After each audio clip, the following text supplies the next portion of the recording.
Another myth is kind of avoiding chemicals is easy.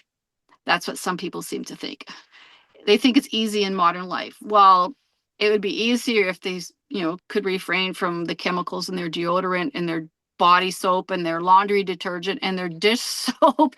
So it's really, really hard. It's like we're constantly being bombarded by all these chemicals. And even the World Health Organization, I think, mentioned something about how much of our illnesses are created from pollutants and things in our environment.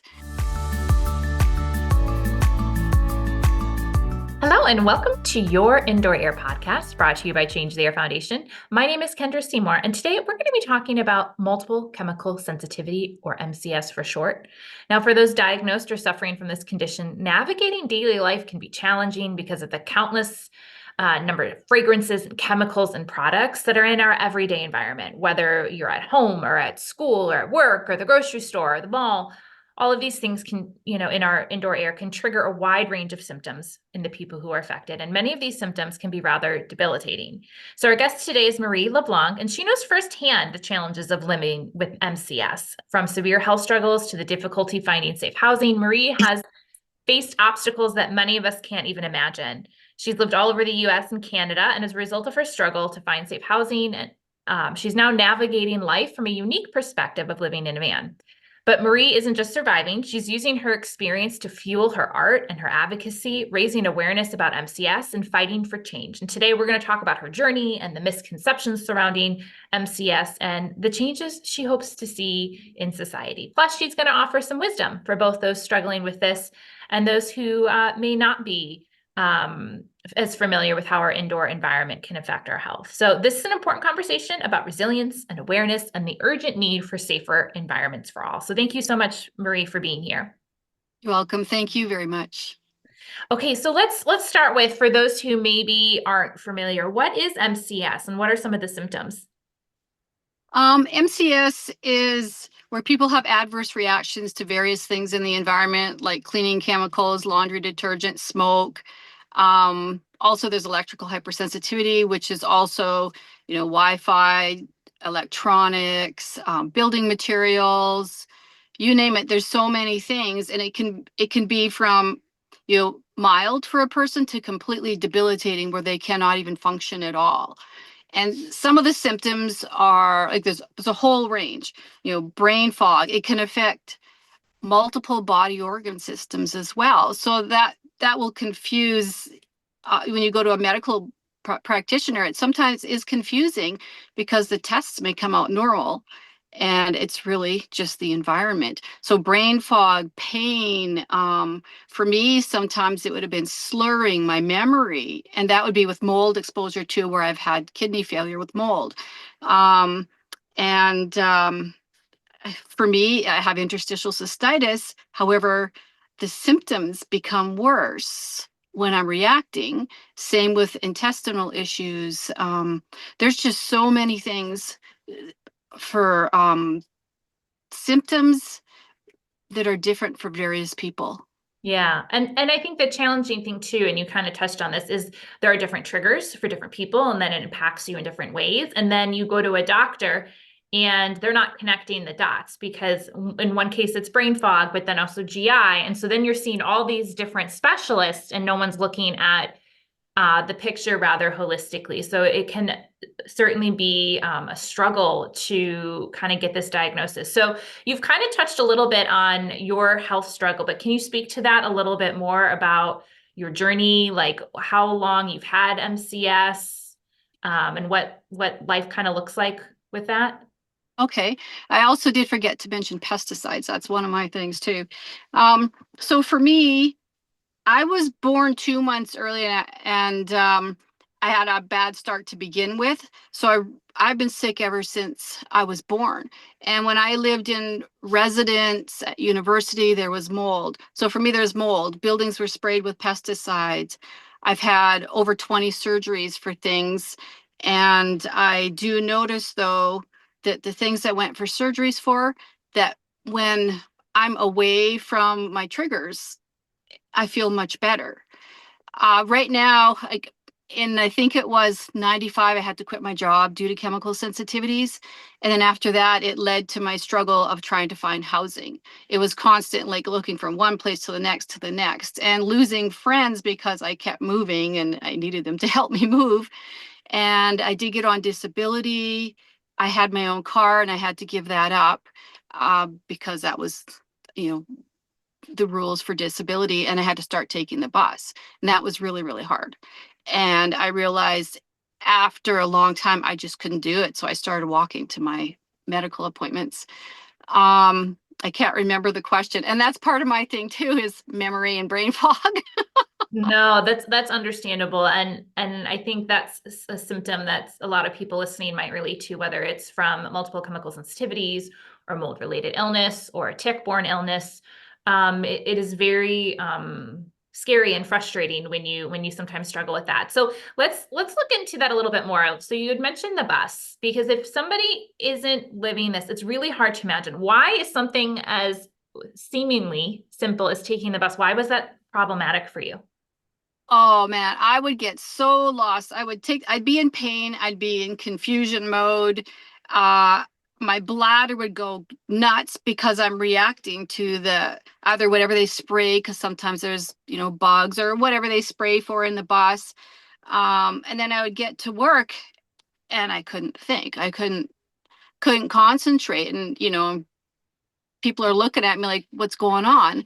And then if I leave work and I'm in the environment where things were better for me, and I didn't know at the time, it's like, oh, well, geez, I can function. I'm still in pain, but I can function better. I had no idea. It was confusing to me as much as it was confusing to everybody else who thought I was lying or making it up. Even now, even with all the information I know about it, it's still hard to talk to some people who just they will never, maybe they don't want to understand, or it's just too hard until it happens to them or a family member. Yeah, and I think what's challenging too is a lot of the things that you may be reacting to, it's not something we can see, and we tend to be a society where if we don't see it, that's hard to believe. And so on the bus, I imagine everything from people's perfume and cologne to laundry detergents to any host of a number of other things like can trigger symptoms in your body that make it hard to function, and then you go into work and you have other challenges, right? Other exposures from maybe what they're cleaning the floors with or the building, or I know someone who, like, photocopiers and things like that will send them into a little bit of a flare. So when I know you had mentioned that you had been struggling with your health for a long time, but that you'd have situations where it would get worse and then it would get better. So what did it look like when you went to get treatment from, like, a medical doctor? Take us through a little bit of that. Like, what were they saying? Like, how did you ultimately end up being diagnosed? Okay, so I would go to the doctor, they would send me to a specialist, then another specialist, and sometimes things would be a little bit better or not. They couldn't figure it out. Then they would send me to, the psychiatrist, who then had me on a bunch of medications. That just doesn't work. I couldn't handle the medications. Then finally, I was on like a fibromyalgia in meetings or something, or on the board, I can't remember. And I was looking through this information, and it's like, multiple chemical sensitivities, and I started being, that's me. So then I went to my doctor, and she knew I had it, but anyway, so what she did was she sent me to Nova Scotia to get diagnosed.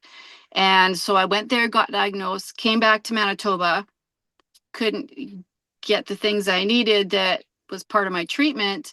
And then later on down the road, after I lost everything I owned due to mold in 2016, after that, my one doctor sent me to Alberta to see a specialist there.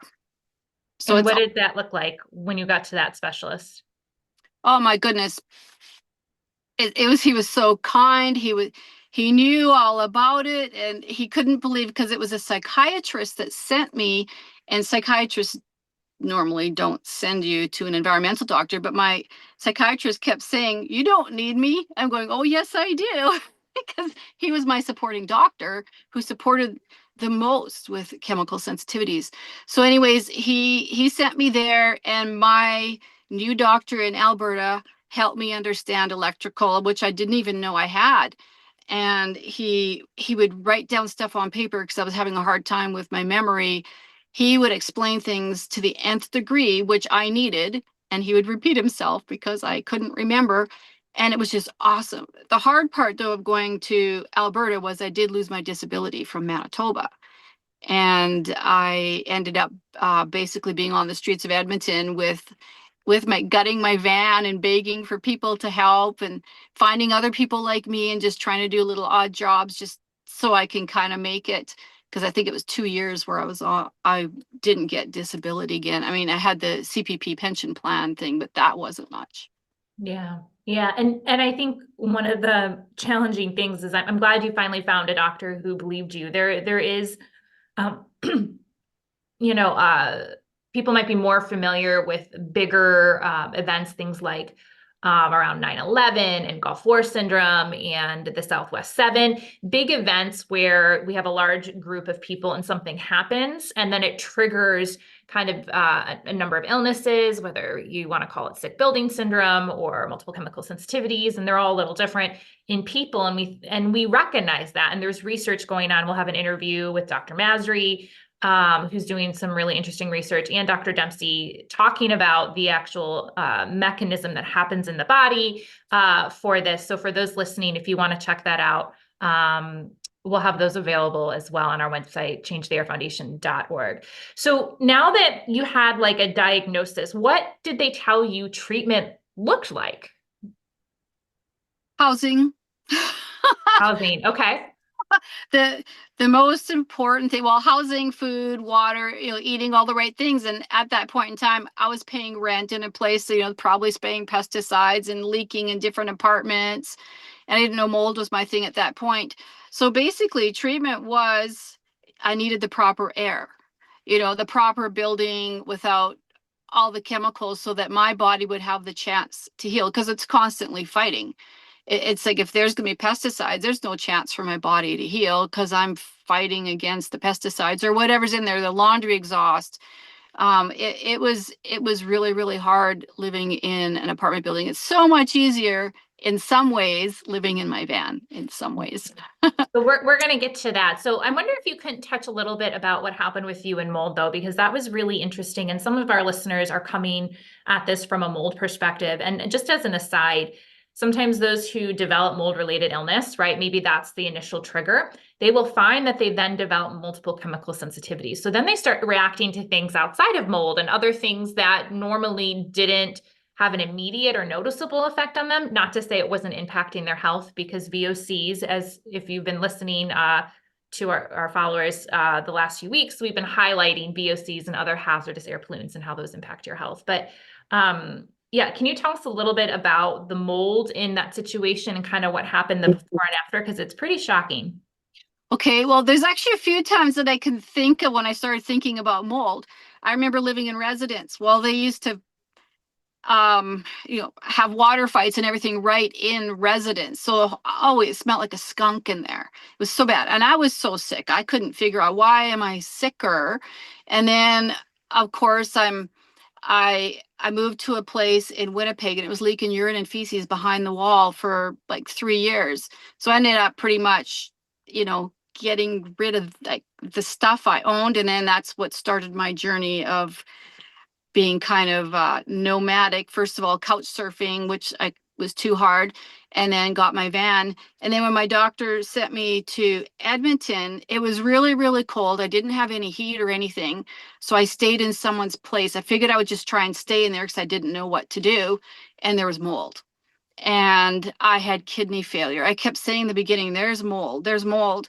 And when I was talking to the person, and I was losing my memory like crazy, and I just said, his wife had just passed away and from dementia. And I said, was she sick beforehand? Nope, just when she got in this house, because I noticed how my memory was going, and my mind was going, oh my goodness. And so finally we did get it tested, and it was way above whatever Alberta standards were for mold. Like it was really bad. And I had kidney failure.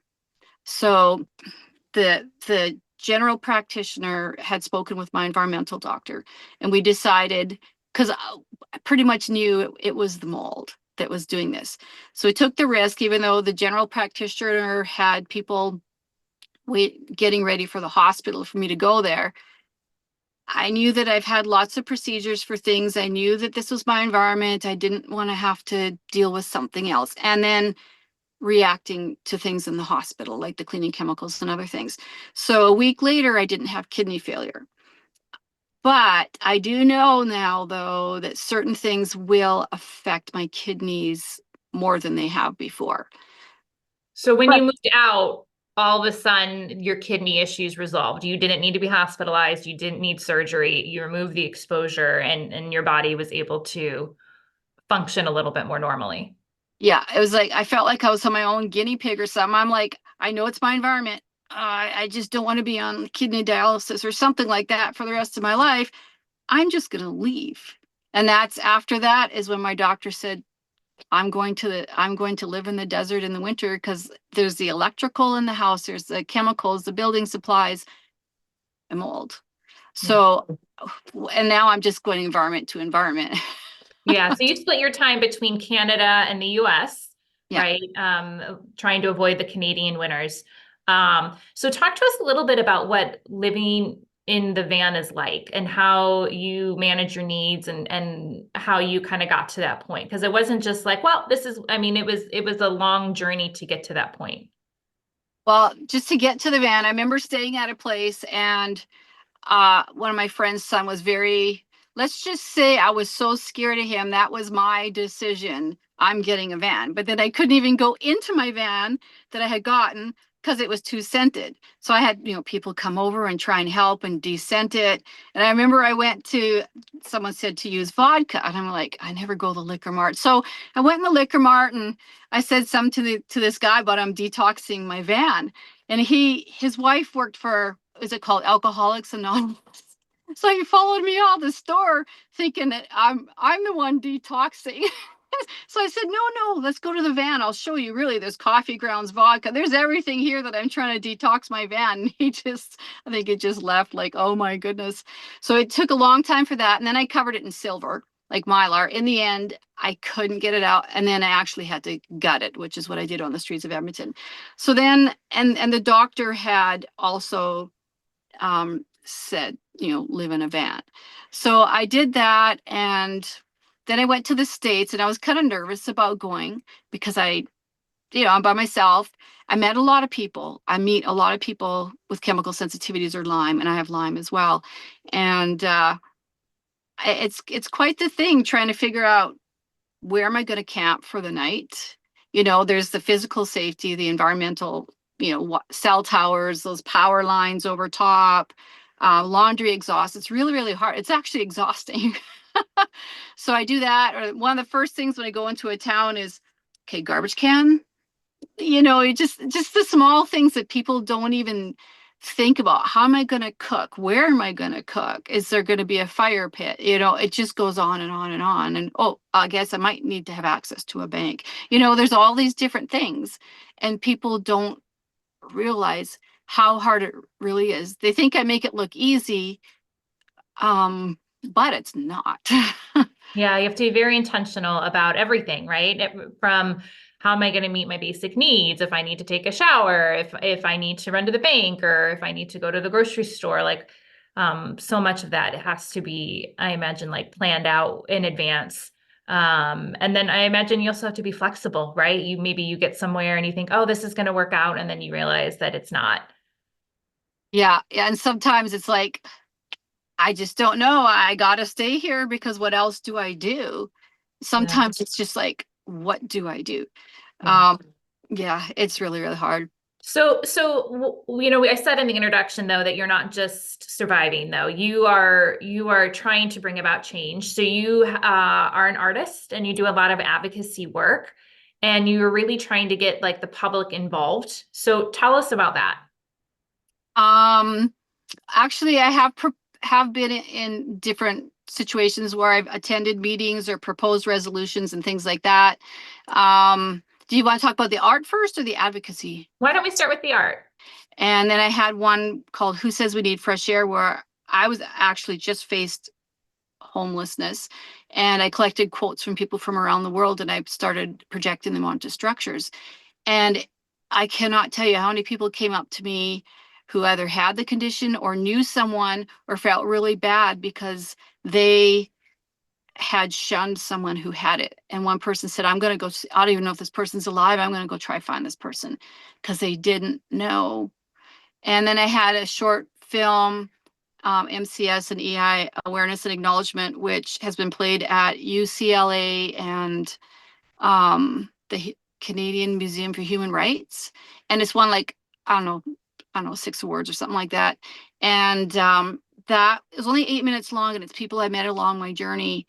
And that was the first year I came down here, like when COVID hit, but it was right before COVID. I got the stories of people, and then Paul Turgeon helped me edit it. Thank goodness, because I have a hard time that way. So we worked back and forth on that.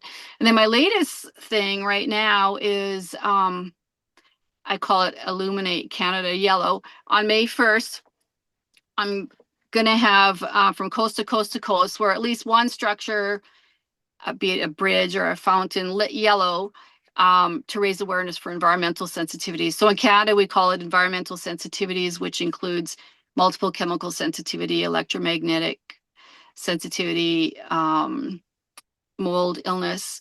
And the prominent landmarks across the country will light up in yellow, symbolizing unity and support for over 1 million Canadians living with these debilitating conditions. So I'm excited about that. And I'm really hoping that people can go to the event it's on Facebook. And during the month of May, maybe they can share some pictures of them with yellow, or light something yellow and share it, which will help with the unity. I'm really, really hoping. I think right now I have 80 something people that are attending and interested, kind of thing. So that would be really, really nice. And And we can link to that in the show notes for people. Just because it's in Canada, across Canada, doesn't mean that people in the US can't participate and be involved as well. yeah, because it affects everybody, not everybody, but every country. And it would be really, really nice to have people from all over the world. I would love that. Yeah.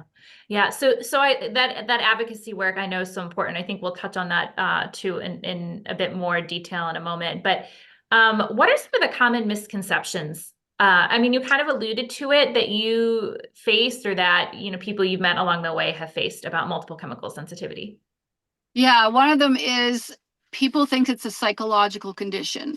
And I don't feel it is, because individuals experience severe reactions to low level amount of chemicals or exposures. And it's not simply anxiety or stress, but anxiety or stress will also happen for me, especially. That's kind of how I'm affected. I remember before I would go into the store and I would be like this basket case and cracking jokes. It was crazy. And it comes out, I couldn't count my money. And people looked at me like, oh, it's like anxiety. Well, maybe that's how it's perceived as. But there's also the part where that you're facing someone who doesn't believe. Well, the anxiety is from having to explain and always be in explanation mode, which actually doesn't help. So sometimes it's really hard. Sometimes I have to just leave the situation because they're not going to understand. They just want to pick at it. Another one was where they think people with MCS are overreacting or exaggerating their symptoms. While they're real, they can be debilitating, including respiratory issues, migraines, fatigue, so many things. So they're not faking it. People just kind of poo-poo it, and if it hasn't happened to them. But there are a lot of people who have migraines and they don't know why, but they just, for some reason, there's some resistance of them relating it to anything environmental. Another one is people think MCS is rare and it doesn't affect many people. While in Canada, there's over 1 million people.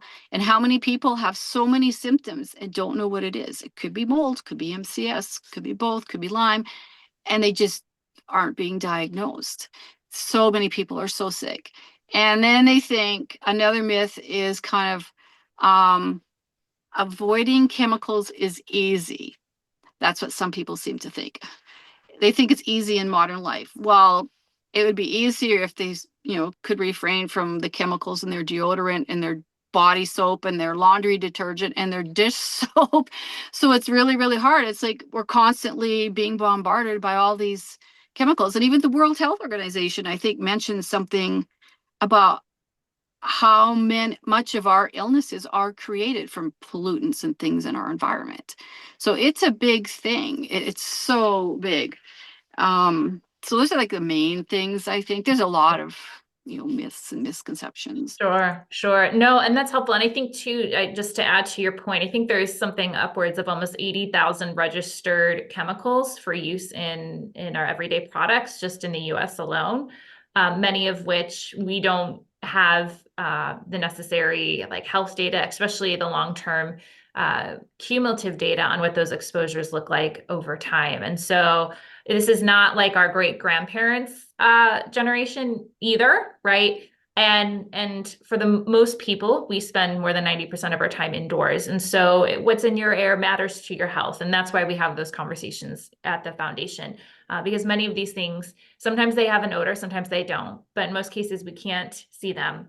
Many cases, we can't smell them, but they're there. And we need to be thinking about how the air in our home, where we work, where we go to school, can make us healthy or make us sick. So it's so important to think about that. So what are some of changes you would like to see in society that can better accommodate people with environmental sensitivities like MCS? It would be really, really nice if, especially if the person is close to someone, they want to visit someone with MCS, if they could refrain from wearing certain deodorants, like ask the person what it is they can handle, because it's actually good for the person who is trying to accommodate someone with MCS. They may not realize, oh, I have this rash, but it could be because of my laundry detergent. If they could do anything to accommodate that person, and if the general public could even either get rid of all their things that are scented and chemicals, in their cupboards and go through everything, or as they finish using up a product, why not then go to the store and buy a product that's actually good for the environment and good for you? I think that would be really, something that would be really good. And if they are really, really sick, look into their environment. Yeah. So it sounds like even just like asking the person with multiple chemical sensitivities, how can I better support you? Or is there something differently that I can do to, accommodate this so that you can feel better and I'm not contributing to that.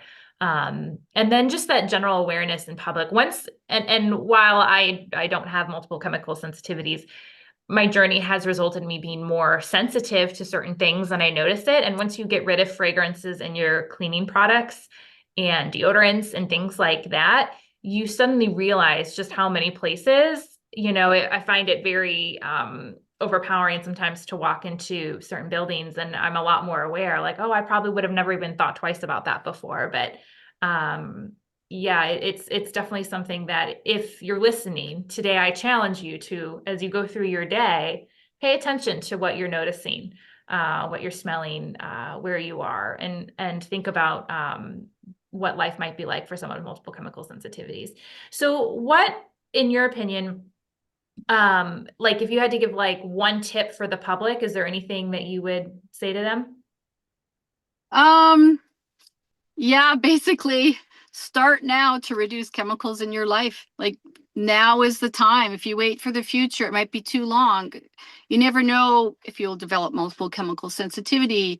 It may develop over time, or all of a sudden, boom, you've got it. One large hit, or just all of them together. It just all added up.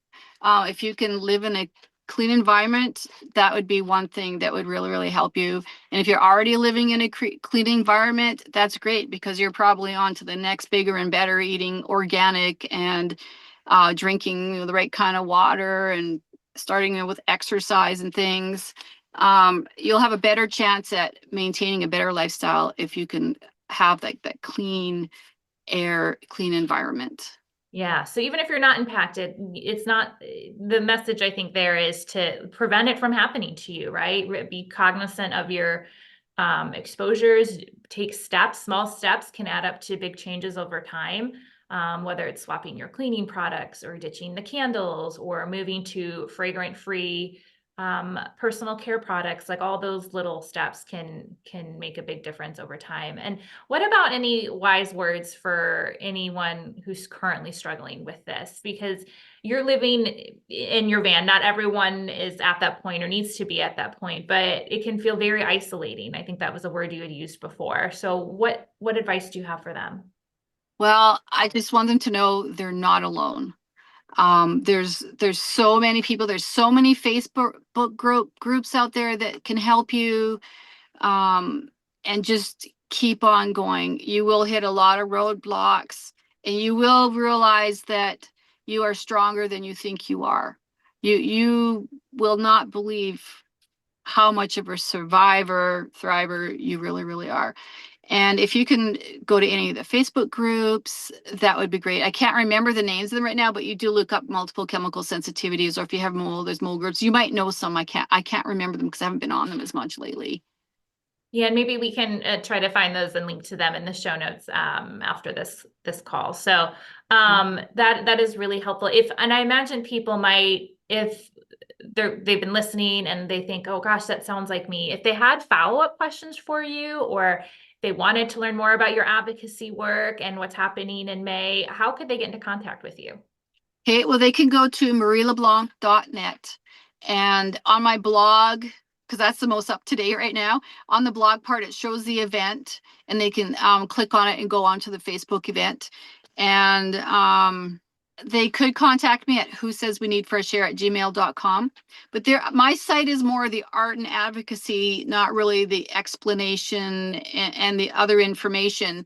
There's other sites out there, and it's slipping my mind right now. I know Seriously Sensitive to Pollution actually has a lot. I don't know how much you got. I can't remember how much you have on your site. I can't remember. Yeah, we're building it out. So what we'll do for listeners, Marie, if you find some, why don't you send them to me, and we'll link to everything in the show notes. And if you're watching on YouTube, you just look in the description. If you're watching on Facebook, just head on over to our website where the article is housed for this interview, and you'll see those there. But everything is available on our website. You can also find it on our YouTube and our podcast. So the show notes, we'll try to link to as many resources as possible for people. Okay, there's the Environmental Health Association of Quebec in Canada, which actually has a lot of information like you wouldn't believe. Wonderful. No, and I think you've really done an amazing job advocating for yourself and others during what is a very challenging time for you with your own health. And I know what it takes to just manage that, and you're still going above and beyond to help others. So thank you for all of your advocacy work and continuing to shine a light on this important topic, because the only way this is going to change if it's people like you and others who are talking about this and fighting for change and healthier indoor air for us all. So thank you so much. You're welcome. Thank you so much for everything you're doing too. Thank you. Absolutely. And for everyone listening, if you found this information helpful, if you want to learn more about what's in your air, please head on over to changetheairfoundation.org and sign up for our newsletter, because it really is the best way to get interviews like this, great information, tips, resources, freebies sent directly to your inbox. Thank you so much, everyone. We'll see you next time.